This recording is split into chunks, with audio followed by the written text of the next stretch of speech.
프래그먼트는 갑자기 나온 추상화가 아닙니다.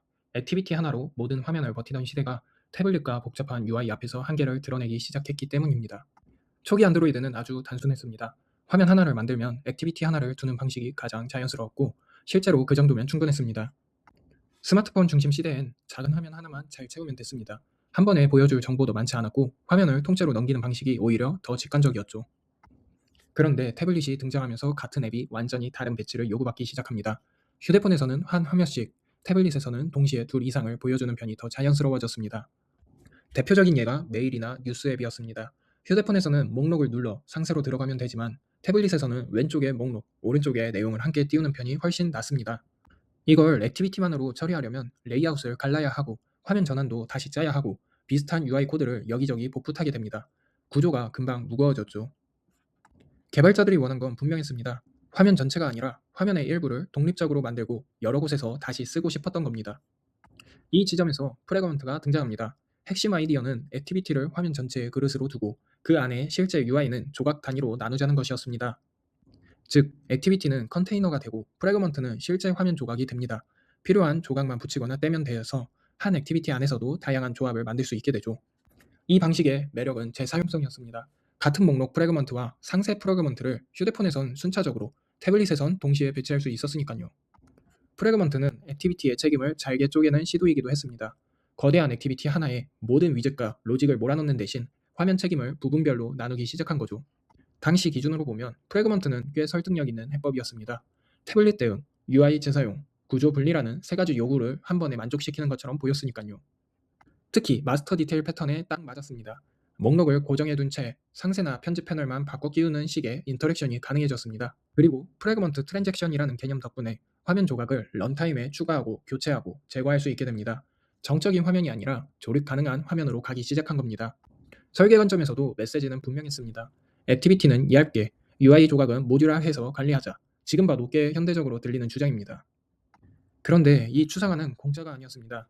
화면을 나눈 만큼 관리 대상도 늘어났고, 개발자는 이제 액티비티 말고 프래그먼트의 생명주기를 따로 이해해야 했습니다. 프래그먼트는 단순한 뷰 묶음이 아니었습니다. 어태치되고 뷰가 만들어지고 뷰만 먼저 파괴되기도 하는 별도의 생명주기를 갖고 있었죠.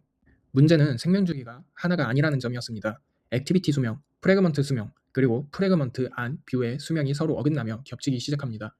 그래서 초보자는 물론이고 숙련자도 자주 헷갈렸습니다.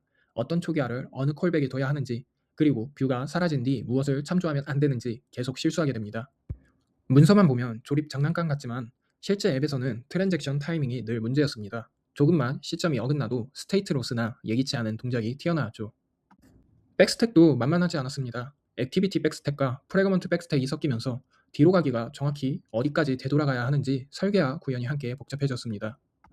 프래그먼트끼리 직접 대화시키기도 애매했습니다. 서로를 몰라야 재사용이 되는데, 막상 데이터 전달은 필요해서 액티비티를 중간 허브로 두거나 콜백 인터페이스를 남발하게 됩니다.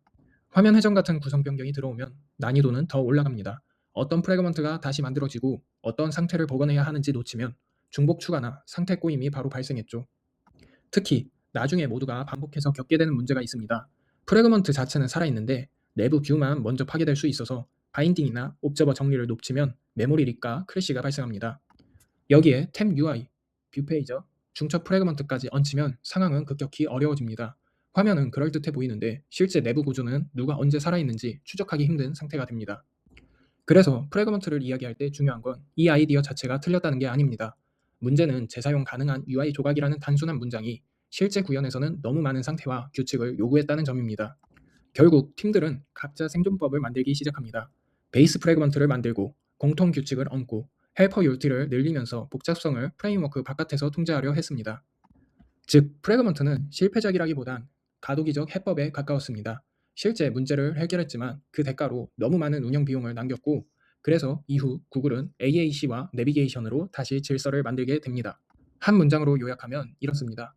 프래그먼트는 액티비티의 한계를 메웠지만 대신 개발자에게 세 겹의 생명주기를 떠안겼습니다.